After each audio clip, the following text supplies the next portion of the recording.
सभी साधकों को प्रणाम। जगत जननी और जगत पिता देवों के देव महादेव की असीम अनुकंपा से हम सब गुरु गीता महात्म्य का पठन पाठन कर रहे हैं। साथ में अपनी क्षमता अनुसार मनन और चिंतन की चेष्टा कर रहे हैं। अब तक हम सब ने मिलकर के भाग 11 तक 64 श्लोकों का पठन पाठन मनन और चिंतन किया है। आइए अब हम भाग 12 में 65 से 72 श्लोकों तक की चर्चा करेंगे।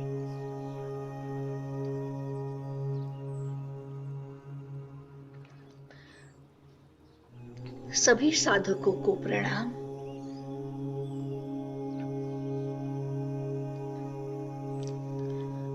श्रुति ही प्रत्यक्षमयी अति यमानुमान चतुष्टयम् यस्य चात्म तपो वेद देशिकं च सदा स्मरेत्।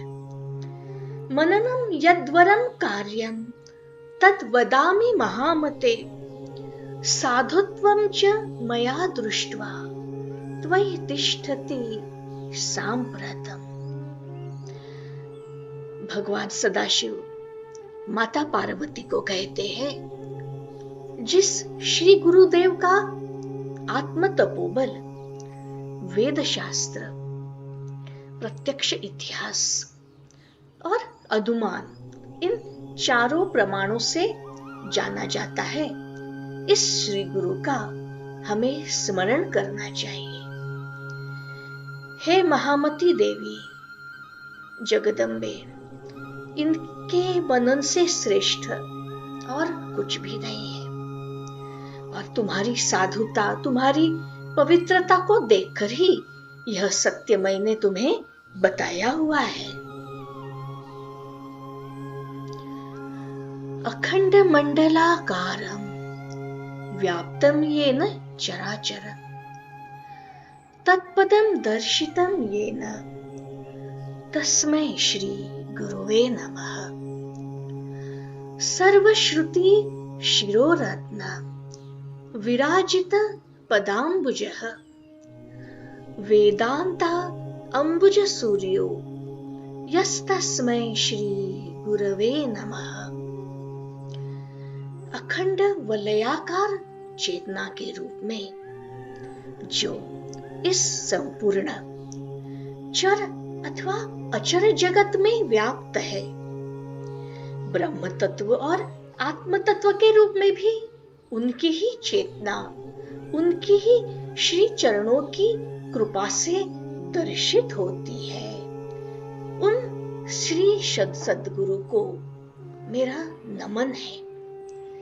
वैदिक ऋचाओं एवं उपनिषदों की जो श्रुतियों की जो सभी महावाक्य है, जो भी मंत्र है, जो भी रत्न है, उनके श्री चरणों में वे विराजित है।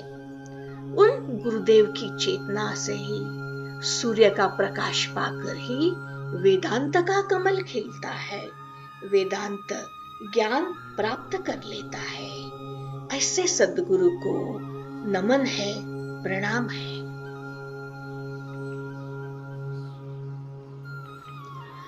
यस्य स्मरण मात्रेण ज्ञानमुत्पद्यते स्वयं य एव सर्व संप्राप्ति तस्मै श्री गुरवे नमः। चैतन्यं शाश्वतं शान्तं व्योमातीतं निरञ्जनं नादबिन्दु कलातीतं तस्मै श्री गुरवे नमः। जिनके स्मरण करने भर से अपने आप में ज्ञान उत्पन्न होता है, जो अपने में सभी आध्यात्मिक संपदा की प्राप्ति है, ऐसे कृपालु सद्गुरु को नमन है, उनको प्रणाम है। जो परम चैतन्य है, जो शाश्वत है, अति शांत और आकाश से भी परे, आकाश से भी अतीत, माया से भी परे है। नाद, बिंदु एवं कला से भी परे है। ऐसे सद्गुरु को, ऐसी परम चेतना को नमन है, बारंबार प्रणाम है।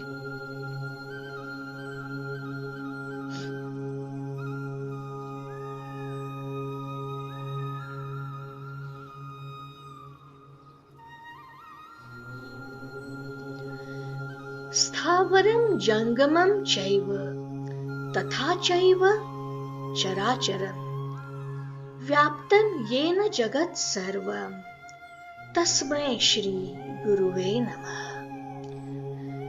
ज्ञान शक्ति समारूढ़ स्तत्वमाला विभूषितः भुक्ति मुक्तिर प्रदाताय तस्मै श्री गुरुवे नमः।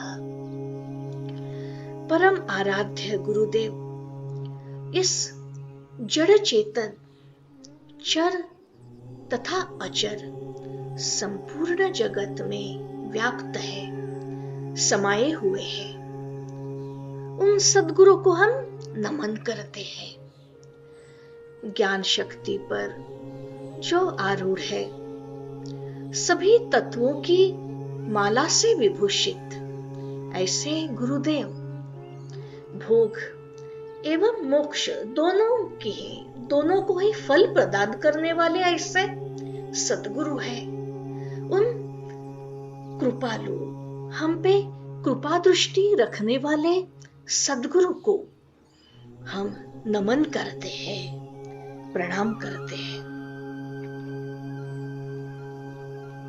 पिछले श्लोकों में आपने देखा, हम सब ने देखा, जगत पिता महादेव सदाशिव जगत जननी को गुरु के तत्व को और गुणता से बताते हुए कहते हैं और उनके माध्यम से हम सबका मार्गदर्शन करते हुए कहते हैं, क्योंकि जगत जननी को तो इसका ज्ञान है ही, यह ज्ञान तो वस्तुतः हम सब के लिए है। जगत पिता कहते हैं कि पिछले श्लोकों में कि ये जो गुरु सत्ता का जो आत्मबल है, उस आत्मबल में वेद, प्रत्यक्ष का पचता है, इतिहास है और अनुमान है। इन चार प्रमाणों से उसका तत्वबल उसको जो है प्रकाशित होता है। और गुरु चेतना का जो चारों तरफ का जो वलय है, वह वलय के अंदर ही चराचर जगत व्याप्त है।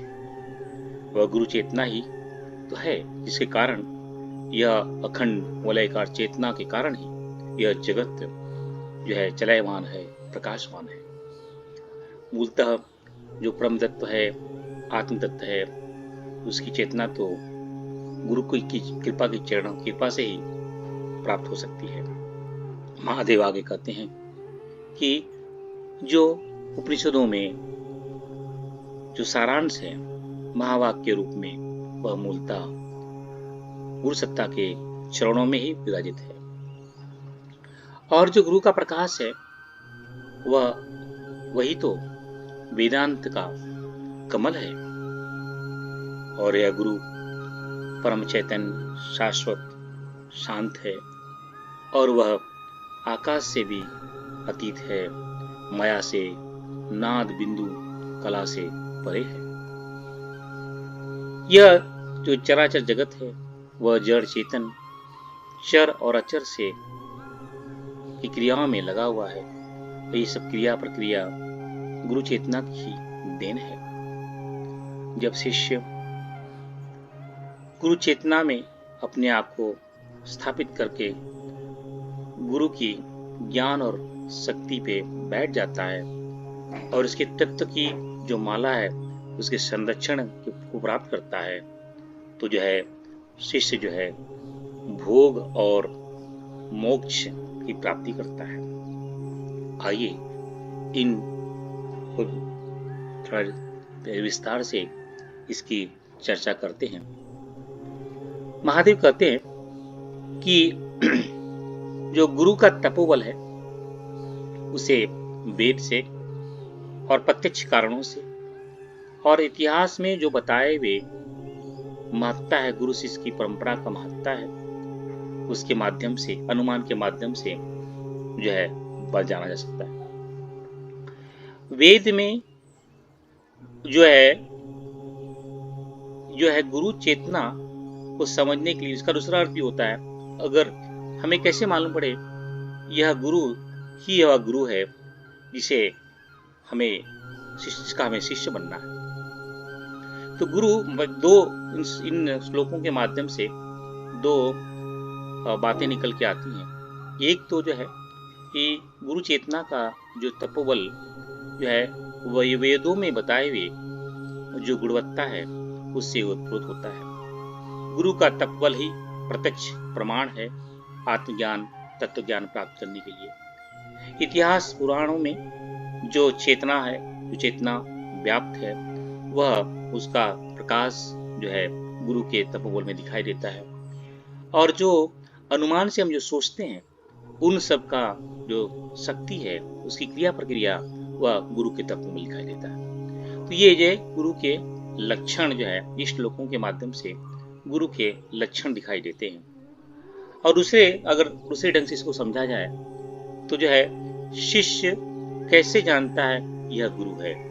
तो पहली प्रक्रिया में महादेव कहते हैं कि जो वेदों में बताए हुए आख्यान है, वेदों में श्रुतियों में बताए जो आख्यान है, अगर वह व्यक्ति विशेष उसका ही चिंतन करता है, उसका ही मनन करता है, यानी वह ब्रह्मनिष्ठ है, यानी जिसकी निष्ठा उस ब्रह्म चेतना में है, जो सदैव उस वेदों में बताई हुई श्रुतियों का मनन चिंतन करता है, चर्चा करता है या उसकी परिभाषा करता है, वह ब्रह्मनिष्ठ गुरु होता है। और दूसरा शर्त ये बताया कि जिसका जीवन, प्रत्यक्ष जीवन जो है तप से जो है वह ओतप्रोत है, वह प्रत्यक्ष में दिखाई देता है, वह सिर्फ प्रवचन नहीं करता है, वक्ता नहीं है, उसका पूरा जीवन ही तप से पका हुआ है, प्रत्यक्ष प्रमाण है। इसलिए जो है गुरु जो होता है उसकी दूसरी शर्त होती है वह तपोनिष्ठ होता है, उसका जीवन जो है तप से ओतप्रोत होता है। तीसरा जो है ये जो गुरु है, गुरु शिष्य की परंपरा में जो इतिहास में बताए हुए जो गुरु शिष्य की परंपरा है उससे उसी के गुरु शिष्य की परंपरा से आया हुआ है। यानी इस गुरु चेतना ने अपने यह जो ज्ञान है, ब्रह्म ज्ञान है, अपने गुरु से लिया है या और उनके गुरु ने भी गुरु से लिया है। यानी जो इतिहास में जो बताया गया है गुरु शिष्य परंपरा के अनुसार ही यह गुरु बने हुए हैं। यानी तीसरी शर्त होता है कि वह परंपरा निष्ठ है, गुरु शिष्य की परंपरा का निष्ठ है। तीसरा, जो हमारे पूर्वज या पुरातन में जो गाथा बताई गई है कि गुरु जो है तत्व से ओतप्रोत होता है, वह संसार, माया और ब्रह्म को जो है में एकता को रखता है। तो ये जो है इतिहास में या जो अनुमान से, जो अनुमान के माध्यम से हमारे पूर्वज या पुरातन गाथा कही जाती है, वो अगर वह हमारे अंदर दिखाई देती है, यानी वह तत्वनिष्ठ दिखाई देता है, तो वह गुरु है। यानी गुरु के 4 प्रमाण हैं। वह तो ब्रह्मनिष्ठ होता है, अर्थात यानी उसकी चर्चा, उसका चिंतन और मनन सदैव और सदैव ब्रह्म के रूप में होता है, ब्रह्म के लिए होता है, ब्रह्म के कारण से होता है, यानी वह ब्रह्मनिष्ठ होता है। उसका जीवन प्रत्यक्ष तपा हुआ रहता है, संयमित रहता है, इसलिए वह गुरु तपोनिष्ठ होता है। वह जो है गुरु शिष्य परंपरा से आया हुआ है, या अर्थात वह परंपरानिष्ठ है, और वह जो है तत्वों का संपूर्ण ज्ञान रखता है, जिसे हमारे पुरातन काल में हमारे पूर्वजों ने जिसकी गाथा गाई है। यानी वह गुरु को समझने का 4 सूत्र जो है भगवान सदाशिव देते हैं। वह ब्रह्मनिष्ठ होगा, वह तपोनिष्ठ होगा, वह परंपरानिष्ठ होगा, वह तत्वनिष्ठ होगा। यह 4 शर्तें ही गुरु को प्रकाशित करती है। अगर ये 4 शर्तें दिखाई देती हैं तो यह समझ लेना चाहिए यही हमारा गुरु है, इसी को हमें शिक्षा लेनी है, इसी की शरणागति लेनी है। यह 4 जो है अनिवार्य शर्त है गुरु के बारे में भगवान महादेव जगत जननी माता के माध्यम से हम सबको बताते हैं। तो 2 बातें इस श्लोक से निकल के आती हैं कि पहली बात यह है कि गुरु चेतना का आत्मबल जो है वेदों में और इतिहास में जो बताई हुई श्रुतियां हैं, जो श्लोक हैं, उसके माध्यम वो दिखाई देती है। और जो प्रत्यक्ष और अनुमान से ओतप्रोत है, जो वेदों में इतिहास में जो बताई जो चेतना है, उस चेतना का जो ओतप्रोत करता है वह गुरु का आत्मबल है। और दूसरी बात ये बताई है महादेव ने कि अगर हमें गुरु को चुनना है तो किस तरह से हम गुरु को नहीं चुन सकते, लेकिन एक अवलोकन करना है तो वह अवलोकन 4 प्रक्रियाओं से होकर गुजर करती है कि गुरु जो होगा वह ब्रह्मनिष्ठ होगा, गुरु होगा वह तपोनिष्ठ होगा, गुरु होगा वह परंपरानिष्ठ होगा, गुरु होगा वह तत्वनिष्ठ होगा। क्योंकि आजकल बड़ी भ्रांतियां हैं, उस भ्रांतियों से हमें दूर करने के लिए यह ज्ञान जो है महादेव हमको देते हैं कि आजकल तो हम किसी को ही गुरु मान लेते हैं, किसी के बहकावे में जाते हैं। उन बहकावे से हम बचे रहें तो जो है ये प्रक्रिया बताई है कि जो है जिसका चिंतन सदैव ब्रह्म में हो, जो ब्रह्मनिष्ठ है वह गुरु है। जिसका जीवन प्रत्यक्ष जीवन तप से तपा हुआ हो, तपोनिष्ठ है, वह गुरु है। जो गुरु शिष्य परंपरा से आया हुआ है वह परंपरानिष्ठ हो, वह गुरु है। जो हमारे पूर्वजों ने पुरातन काल से जो गाथा चली आई है तत्व के रूप में, वह तत्वनिष्ठ हो, वह है गुरु। यानी ब्रह्मनिष्ठ, तपोनिष्ठ, परंपरानिष्ठ, तत्वनिष्ठ, जो इन निष्ठाओं से ओतप्रोत होगा वही गुरु होता है, वही गुरु होता है, वही गुरु होता है। यह महादेव का आदेश है, महादेव का आदेश है, महादेव का आदेश है। महादेव आगे बताते हुए कहते हैं जो पूरा जो मंडल है, अखंड मंडल जिसकी खंडता नहीं है, इस अखंडता में जितने भी मंडल बने हुए हैं, जितने भी लोक बने हुए हैं, जितने भी ब्रह्मांड बने हुए हैं, जितनी भी सृष्टि है, उन सब का जो है सृजन, उनका उत्पत्तिकरण, उनका निर्माण, उनका लय, उनका विलय, उनका परिवर्तन और उन सब का जो है फिर से उसका जो है अपने में समाट लेना, वह सब तो कार्य सिर्फ मेरा ही है, मेरा ही है, यानी गुरु का ही है, गुरु का ही है, गुरु का ही है।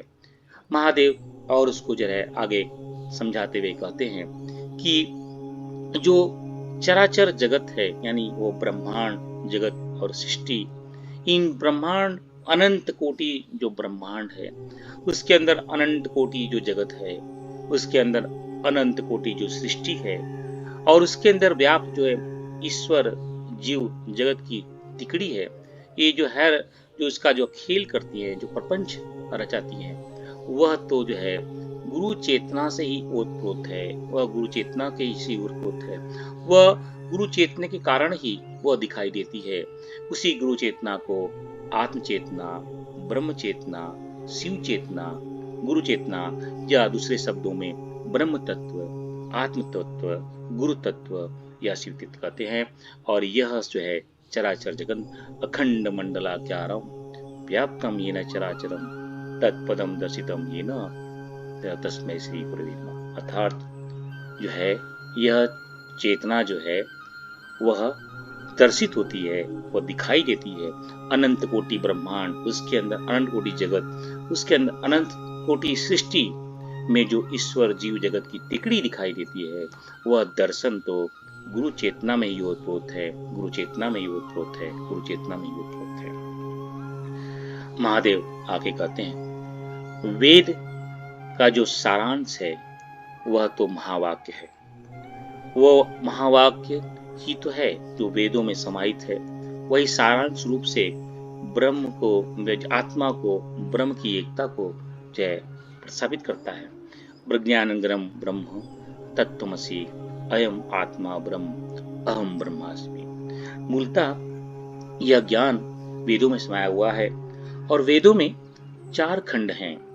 वह खंड, हर वेदों के 4 खंड है: संहिता, ब्राह्मण, आरण्यक, उपनिषद। संहिता यानी मंत्र खंड, ब्राह्मण यानी कर्मकांड खंड, आरण्यक यानी उपासना खंड, उपनिषद यानी ज्ञान खंड। यानी वेदों में जिस मंत्रों से मंत्र का भावार्थ प्रकट होता है उसे संहिता खंड कहते हैं। वे जिन मंत्रों के माध्यम से जो है ऋषि उस कर्मकांड की व्याख्या करते हैं उसे ब्राह्मण खंड कहते हैं। जिन मंत्रों के माध्यम से ऋषि भक्ति करते हैं उसे उपासना खंड कहते हैं या आरण्यक कहते हैं। और जिन मंत्रों के माध्यम से ज्ञान व ब्रह्म चेतना, आत्म चेतना, गुरु चेतना, शिव चेतना, तत्व चेतना का ज्ञान होता है उसे उपनिषद कहते हैं और महादेवी कहते हैं।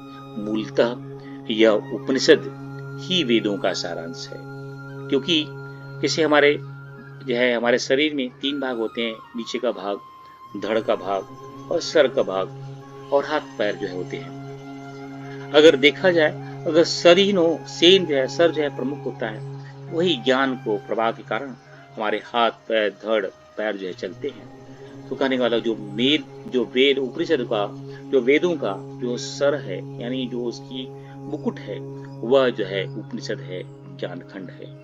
और उसी ज्ञान खंड को भगवान ने वेदांत कहा है, वेद का अंत कहा है। वेद यानी ज्ञान की पराकाष्ठा। उस ज्ञान के आगे कुछ भी नहीं है, वहां तक की उस ज्ञान की गति है। उस वेदांत का जो सारांश है उपनिषदों में है, और यह उपनिषद का जो प्रकाश है, वह वेदांत का जो कमल है, वह गुरु चेतना से ही ओतप्रोत है, गुरु चेतना से ही ओतप्रोत है। या यूं कहे, गुरु चेतना के कारण ही यह वेदांत का कमल प्रकाशित होता है, झलकता है, शिष्यों के जीवन में आता है। यानी वेद में का जो अंतिम भाग है, अंतिम छोर है, वेद जहाँ ज्ञान की पराकाष्ठा है, जहाँ में आत्मा, परमात्मा और की एकता का प्रकटीकरण है, जहाँ पे एक सूत्र में एकता बताई गई है, वह उपनिषद है। और उपनिषद का उद्भव, उसका उत्पन्नकरण, उसका प्रकाश है, जब शिष्य गुरु चेतना में अपने आप को समर्पण, विसर्जन, विलय करता है, तो वह कमल के समान शिष्य के जीवन में आता है और उसे उस ज्ञान की पराकाष्ठा से उसे ओतप्रोत करवाता है और शिष्य का जीवन धन्य हो जाता है, धन्य हो जाता है, धन्य हो जाता है। यह महादेव और आगे बताते हुए कहते हैं, सृष्टि में 2 ही प्रक्रिया है।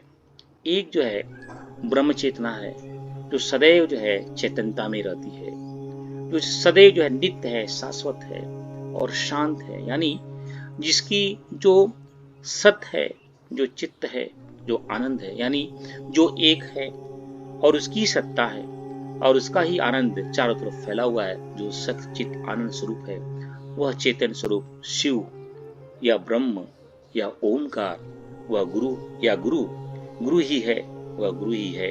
यानी शिव ही गुरु है, गुरु ही शिव है। और उसके माध्यम से जो माया प्रकट होती है और माया से पंचभूत बनते हैं, और पंचभूतों में जो आकाश है, वायु है, जल है, अग्नि है, पृथ्वी है, और उनके माध्यम से स्थूल पंचभूत और सूक्ष्म पंचभूत से अलग अलग सृष्टि बनती है। सृष्टि में जो नाना प्रकार के नाद के माध्यम से, शब्द के माध्यम से लोक बनते हैं, और उन लोकों में जो चेतना है, बिंदु के माध्यम से जीवों की उत्पत्ति होती है, उनका विलय होता है, और जो जीव है नाना प्रकार की कलाओं के माध्यम से क्रिया और प्रक्रिया करते हैं। यह सब गुरु चेतना इन नाद से, इस बिंदु से, इन कला से परे है। और जो ये नाद, बिंदु, जो कला लोकों में व्याप्त है, इन लोक से भी परे है। ये जो लोक जो सृष्टि में व्याप्त है, उस सृष्टि से भी परे है। और ये सृष्टि का जो मूल कारण आकाश है, व्योम है, यानी यहाँ पे भगवान शिव जो है पंचभूतों को का जो मेन बुद्ध का जो है प्रमुख पंचभूत है, आकाश को संबोधन करते हुए कहते हैं, कहने का तात्पर्य जो पंच महाभूत है। यहाँ पे सिर्फ उन्होंने आकाश का ही नाम लेते हैं, उच्चारण करते हैं, लेकिन कहने का तात्पर्य कि जो पंचभूतों के जो प्रक्रिया है, जो स्थूल पंचभूत और जो है सूक्ष्म पंचभूत, उनसे ही परे है, वह तो सिर्फ सत्य चित्त आनंद है, चैतन्यता को लिए हुए है, शांत है और शाश्वत है। इसलिए तो महादेव कहते हैं चैतन्यम शांत शाश्वतम शांतम व्योमातीतम निरंजनम नाद बिंदु कलातीतम तस्मै श्री नमः। यानी वह ब्रह्म चेतना, गुरु चेतना, तत्व चेतना, ओमकार चेतना, शिव चेतना, वह तो शाश्वत है। और लेकिन उसके माध्यम से जो प्रकटीकरण हुआ है वह पंचभूत या आकाश या सृष्टि और लोक, उसके अंदर व्याप्त नाद बिंदु और कला, उन सब से जो है गुरु चेतना परे है। यानी जो है जो माया है, यानी जो माया की शक्ति है, जो उसके अंदर जिसके कारण जो है पंचभूत बनते हैं, जिसके कारण जो है सृष्टि बनती है, उसके कारण जो है लोक बनते हैं। लोक में कि जो है उत्पत्ति और जो है जन्म और मरण का जो है कारण बनता है, जिसके नाद बिंदु कला के कारण जो है जन्म और मरण की प्रक्रिया बनती है, जो है वह गुरु चेतना जो है उस माया से, उस पंचभूत से, उस सृष्टि से, उस नाद से, उस बिंदु से, उस कला से परे है, परे है, परे है। वह तो सिर्फ और सिर्फ सत्य चित्त आनंद है, चैतन्य है, शांत है, शाश्वत है। महादेव आगे बताते हुए कहते हैं कि जो ये जगत है दो भागों में बटा हुआ है, एक चेतन भाग है, एक जड़ भाग है, और इस चेतन और जड़ के समन्वय से ही चर और अचर जन्म और मृत्यु के कारण बनते हैं। और ये जो है चर और अचर, चेतन और जड़ को लिए हुए जो जगत है, वह सब तो जो है गुरु चेतना के अंदर ही ओतप्रोत है। वह गुरु चेतना के कारण यह जगत जो है जड़ और चेतन में बटा हुआ है, और जो है जड़ चेतन के माध्यम से यह चराचर, चर और अचर की क्रिया प्रक्रिया इस जो है इसमें होती है। यानी उसका जो एकमेव कारण है वह गुरु चेतना ही है, गुरु चेतना ही है, गुरु चेतना ही है। महादेव कहते हैं कि ये जो गुरु है वह जो है ज्ञान और शक्ति का भंडार है। ज्ञान यानी स्वयं ब्रह्म, क्योंकि ज्ञान और शक्ति क्यों महादेव कहते हैं? क्योंकि वह स्वयं ब्रह्म है, यानी ब्रह्म यानी ज्ञान, और उस ब्रह्म की स्फुरना में जो है शक्ति का प्रकटीकरण होता है। यानी दोनों जो है ज्ञान और शक्ति, जो है गुरु जो है ज्ञान और शक्ति की सत्ता पे आरूढ़ है, और उसी आरूढ़ता के कारण जो है उसकी चेतना जो है, उसकी चेतना जो है उसके कारण ही जो है चराचर जगत, चराचर ब्रह्मांड और चराचर जो है प्रक्रिया बनती है। जो है ब्रह्मांड बनते हैं, अनंत कोटि ब्रह्मांड बनते हैं, अनंत कोटि ब्रह्मांड में अनंत कोटि जगत बनते हैं, अनंत कोटि जगत में अनंत कोटि सृष्टि बनती है, अनंत कोटि सृष्टियों में अलग अलग लोक और भुवन बनते हैं, और उस लोक भुवन में अनंत कोटि जो है अनंत तरह के जो है जीव बनते हैं, और वह जीव जो है जन्म और मरण की प्रक्रिया में जो है 84 लाख योनियों में बट्टे रहते हैं, अपनी क्रिया प्रक्रिया करते रहते हैं। अगर कोई भी जीव उस गुरु चेतना के जो कि तत्वमाला है अपने आप को जो है स्थापित कर ले, तो वो जो है इस जो है जो 84 लाख योनियां हैं, उन 84 लाख योनियों में जो लोकों में जो इसका जन्म मरण है, और जो है उसके जो है अलग अलग ब्रह्मांड में उसका जन्म मरण है, उन प्रक्रिया से वह बाहर निकल सकता है, और उससे जो है वह भोग मुक्त और मोक्ष को प्राप्त कर सकता है। यानी गुरु चेतना ही जो है दोनों तत्व के लिए, मूलतः तो एक ही तत्व है ब्रह्म चेतना, लेकिन अगर हम भेदभाव से देखें तो दो तत्व बन जाते हैं, ज्ञान तत्व और शक्ति तत्व।